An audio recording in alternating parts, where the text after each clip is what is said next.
Arestado sa Quezon City ang dalawang lalaking nagnakaw umano ng motorsiklo sa basketball court.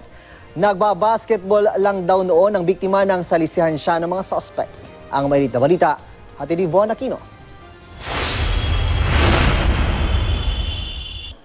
Agad na nabawi ng mga pulis ang motorsiklong ito matapos umanong nakawin ng dalawang suspect sa Cagayan Street, Barangay Ramon Magsaysay, Quezon City, umaga ng Biyernes. Sa salaysay ng biktima sa mga pulis, ipinarada niya ang motorsiklo sa loob ng basketball court habang siya'y naglalaro.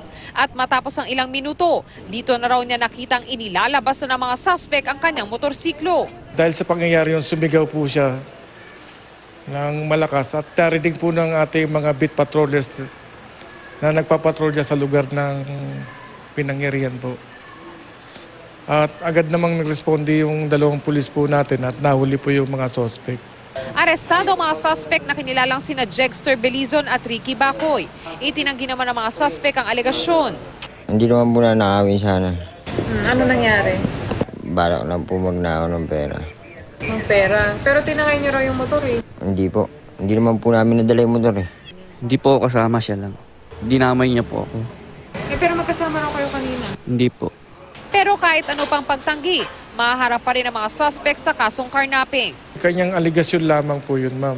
Pero base sa laysay ng ating biktima, silang dalawa magkasama po nung kinanap yung motor. Von Aquino, GMA News.